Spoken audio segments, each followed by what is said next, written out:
एकनाथ खडसे हा गुन्हेगारच माणूस आहे, गुंडच माणूस आहे. एक गुन्हा काय अनेक गुन्हे आहे. आणि एकनाथ खडसेंनी पोलीस स्टेशन मध्ये जाऊन मी ते बघितलं. मी इकडे नव्हतो, पण मी टीव्हीच्या आपल्या माध्यमांच्या माध्यमातून बघितलं की पोलीस स्टेशन मध्ये जाऊन पोलीस अधिकाऱ्याला अश्लील शिवीगाळ करणे, अरेरावी करणे, एकदम घाणेरड्या तुच्छ दर्जाने वागणूक देणे, विशिष्ट लोकांवर गुन्हा दाखल करण्यासाठी आग्रह धरणे, अशाच पद्धतीने 30 वर्षापासून गेल्या 30 वर्षापासून खडसेचं इथे काम होतं. आणि खडसे त्याच पद्धतीने तशाच पद्धतीने लयाला गेले. लोकांच्या भल्याचे नाही, उपद्रव मूल्यता खूप आहे, उपयुक्त मूल्यता काही नाही. पोलीस स्टेशन मध्ये जाऊन एखाद्या पोलीस अधिकारी धमकवणारा गुंडाने तर कोण आहे? लोकांना गुंडा म्हणतो, आम्हाला गुंडा म्हणतो. तू कोण आहे? आपण बघितलं पाहिजे. गुन्हे आहे. नाथाभाऊचं आयुष्य राजकारणामधलं 45 वर्ष आहे.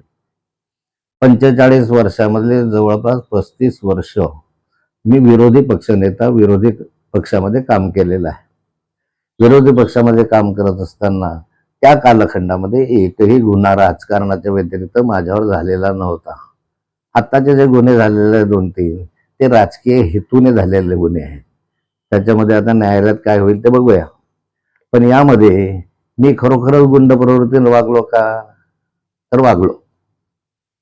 ते कशासाठी? की महाराष्ट्राच्या विधानसभेच्या व्यासपीठाचा उपयोग मी यासाठी केला की जे पांढरपेशे दरोडेखोर आहेत, ज्यांनी बँकांवर दरोडे घातले, ज्यांनी मोठ्या मोठ्या प्रमाणावर माफियागिरी केली, ज्यामध्ये अनेक ठिकाणी महिलांवर अत्याचार केले, अशा ठिकाणी लोहार सारख्या काही प्रवृत्ती ज्या राजकारणा आपण बघितलं पाहिजे. आपलं स्वतःचा आत्मचिंतन केलं पाहिजे. स्वतः नंतर माफी मागता, शिवाय देता माफी मागता.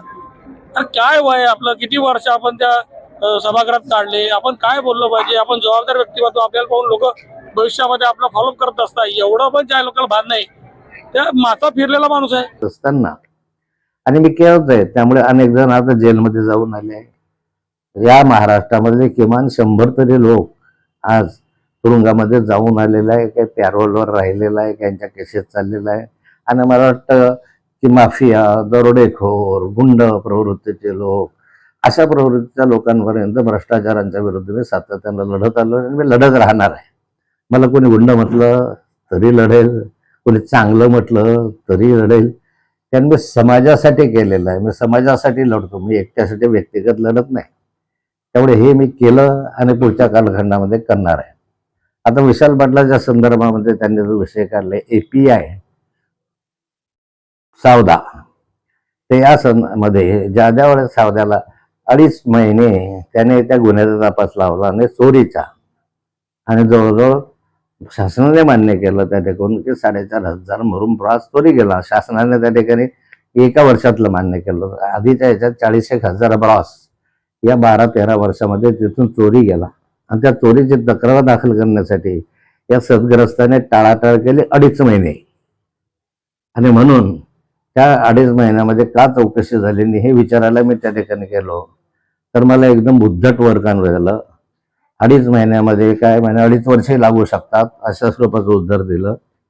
या ठिकाणी कोणत्याही प्रकारच्या शिव्या मी दिलेल्या नाही, कोणत्याही मंत्र्याचं नाव मी घातलेलं नाही. आपल्याला वाचवण्यासाठी त्याने मंत्र्याचे नाव घातले. मी स्वतः मंत्री होतो, माझ्या घरात मंत्री आहे, तेवढं मंत्र्यांना शिवाय देण्याचा विषयच येत नाही. दिलं तर माझ्या घरातल्याच मंत्र्यांना शिवाय देईल, इतका तर काही मूर्ख मी नाही आहे. आणि या ठिकाणी त्याने असं उद्धट वर्तन केलं. फक्त मी त्याला हे म्हणलोच होतो एका ठिकाणी, कारण तो मला म्हणाला की रेव्हन्यूवाले पैसे खातात आणि केसेस दाखल करायला आमच्याकडे येतात.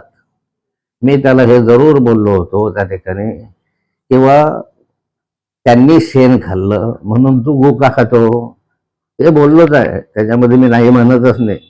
आणि हे म्हटल्यानंतर लगेच त्याला 2 मिनिटाच्या आत मी म्हटलं माझ्यासारख्या माणसाने गो खाणं हा शब्द वापरणं चुकीचं आहे, त्यामुळे मी तुझी माफी मागतो असा शब्द वापरला. माफी मागतो.